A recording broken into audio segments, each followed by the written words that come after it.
بسم اللہ الرحمن الرحیم۔ السلام علیکم۔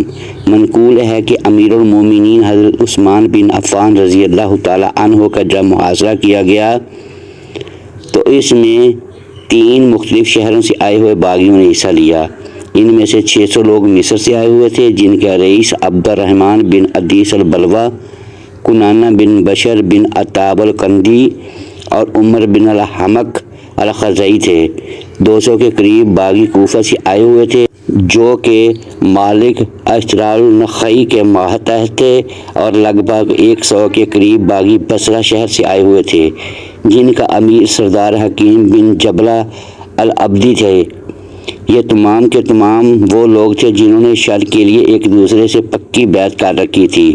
جب یہ لوگ مدینہ منورہ داخل ہوئے تو وادی مدینہ اور اس کے اطراف سے بھی بہت سے کمینے لوگ ان کے ساتھ مل گئے تھے اور ان کے ساتھ عہد و پیمان کر لیا تھا اور ان کے اس فتنے میں شامل ہو گئے تھے۔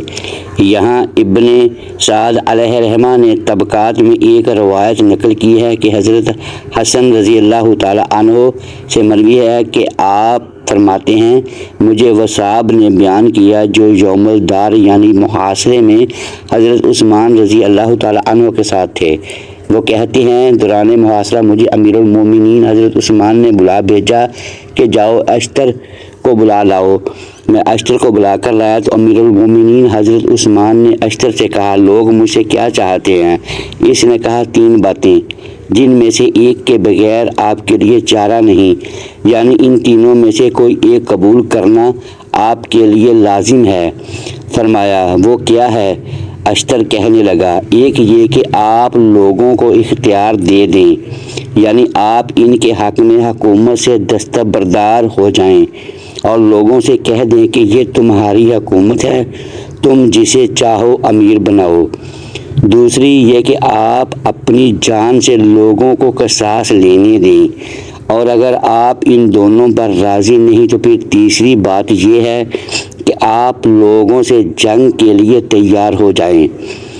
یہ سن کر حضرت امیر المومنین عثمان نے فرمایا کہ ان میں سے کسی ایک کے بغیر چارہ نہیں؟ اشتر نے جواب دیا، نہیں۔ فرمایا، یہ ممکن نہیں کہ میں حکومت سے دستبردار ہو جاؤں، میں اس کرتے کو اتارنے والا نہیں جو اللہ نے مجھے پہنایا ہے، واللہ اگر مجھے آگے کر کے گردن مار دی جائے تو یہ زیادہ پسند ہے بنسبت اس کے کہ امت محمدی صلی اللہ علیہ وآلہ وسلم کو بعض پر بعض کو چھوڑ دوں۔ جہاں تک اس بات کا تعلق ہے کہ میں اپنی جان سے قصاص لینے دوں تو واللہ مجھے معلوم ہے کہ میرے دونوں ساتھی یعنی حضرت ابوبکر و عمر رضی اللہ تعالی عنہما جو میرے سامنے تھے سزا دیتے اور قصاص میں کوئی اعتراض نہ ہوتا۔ رہی یہ بات کہ تم لوگ مجھے قتل کرو گے تو واللہ اگر ایسا کیا تو میرے بعد کبھی تم لوگ باہم محبت نہ کرو گے، نہ کبھی مل کر نماز پڑھو گے اور نہ کبھی سب ایک ہو کے دشمن سے جنگ کرو گے۔ یہ سن کر اشتر اٹھا اور چلا گیا۔ راوی بیان کرتی ہیں کہ ہم ٹھہر گئے کہ شاید آپ لوگ مان جائیں گے اور اس فتنے سے باز آ جائیں گے، مگر اتنے میں ایک آدمی آیا جو مشل بھیڑیے کے تھے، وہ دروازے سے جھانک کر پلٹ گیا۔ اس کے بعد 13 لوگ اندر داخل ہو گئے، جن میں ایک محمد بن ابی بکر بھی تھے۔ ایک اور روایت میں ہے کہ جب امیر المومنین حضرت عثمان رضی اللہ تعالی عنہ محصور تھے تو آپ نے ایک کھڑکی سے سر نکالا، فرمایا، لوگوں مجھے قتل نہ کرو اور مجھ سے معافی چاہو، یعنی مجھ سے دور رہو، واللہ اگر تم نے مجھے قتل کر دیا تو کبھی سب مل کر نماز نہ پڑھ سکو گے اور نہ سب مل کے دشمن سے جہاد کرو گے۔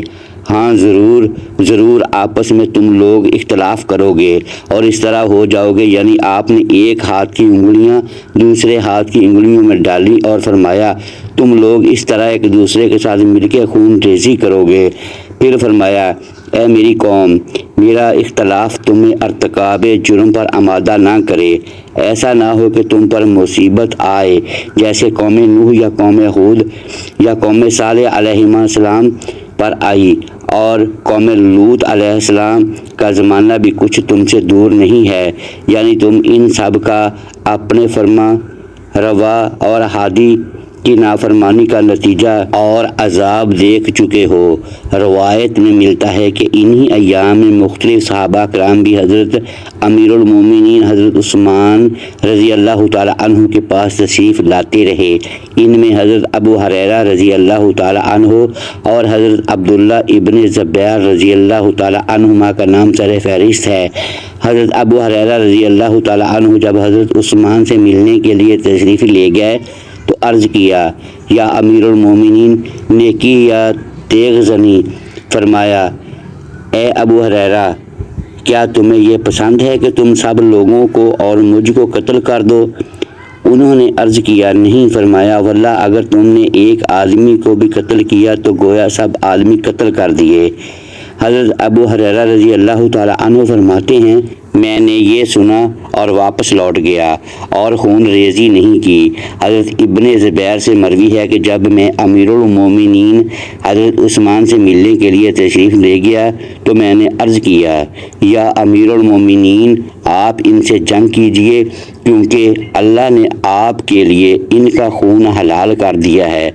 آپ نے فرمایا، نہیں واللہ میں ان سے کبھی جنگ نہ کروں گا۔ بس آپ نے ان سے جنگ نہ کی اور لوگ آپ کے گھر میں گھس آئے حالانکہ آپ روزے کی حالت میں تھے۔ اسی سلسلے میں منقول ہے کہ امیر المومنین حضرت علی کرم اللہ وجہہ الکریم نے بھی آپ سے ملنے کی کوشش کی تھی، چنانچہ جب آپ نے حضرت عثمان کے پاس آنے کا ارادہ کیا تو منافقین آپ سے لپٹ گئے اور رونے لگے۔ بس حضرت علی نے اپنا امامہ شریف اتارا اور اس کے پیچ کھول ڈالے اور فرمایا، اے اللہ، میں ان کے قتل سے خوش نہیں ہوں اور نہ میں اس کا حکم دیتا ہوں۔ ایک دوسری روایت میں ہے کہ امیر المومنین حضرت عثمان رضی اللہ تعالی عنہ سے جب مکان میں محصور ہوئے تو آپ نے حضرت علی رضی اللہ تعالی عنہ کو کہلا بھیجا کہ میرے پاس آؤ۔ حضرت علی رضی اللہ تعالی عنہ کو جب یہ پیغام ملا تو آپ چلنے کے لیے کھڑے ہو گئے، آپ کے ساتھ آپ کے گھر والے بھی ہمراہ ہو لیے اور آپ کو روکنے لگے اور عرض کرنے لگے، سامنے کیا حالات ہیں، آپ دیکھتے نہیں؟ حضرت عثمان تک پہنچنا کیسے ممکن ہے؟ یہ سن کر حضرت علی رضی اللہ تعالی عنہ نے اپنے سر سے سیاہ امامہ اتارا اور حضرت عثمان کے قاصد کی طرف پھینک دیا اور فرمایا کہ جاؤ اور عثمان کو اس واقعے کی خبر دے دو جو تم نے یہاں دیکھا ہے۔ اس کے بعد آپ مسجد سے نکل گئے اور مدینے کے بازار میں جا پہنچے۔ ابھی آپ وہیں تھے کہ آپ کو حضرت عثمان رضی اللہ تعالی عنہ کی شہادت کی خبر موصول ہو گئی۔ آپ نے یہ خبر سنتے ہی فرمایا، اے اللہ، میں ان کے خون سے تیرے سامنے اپنی برات ظاہر کرتا ہوں کہ میں نے انہیں قتل کیا ہو یا ان کے قتل میں مدد دی ہو۔ الغرض امیر المومنین حضرت علی کرم اللہ وجہہ الکریم اپنی کوشش کے باوجود آخری بار حضرت عثمان رضی اللہ تعالی عنہ سے ملاقات نہ کر سکے تھے۔ اس کی بڑی وجہ یہ تھی کہ باغیوں نے تمام جید الصحابہ کرام کو بالخصوص اور مدینہ منورہ کو بالعموم محصور کر رکھا تھا، اور حضرت عثمان رضی اللہ تعالی عنہ نے بطور خلیفہ ان باغیوں سے اس وجہ سے اعلان جنگ نہ فرمایا تھا کہ مدینہ رسول اللہ صلی اللہ علیہ وآلہ وسلم میں خون ریزی کا بازار گرم ہو جائے گا۔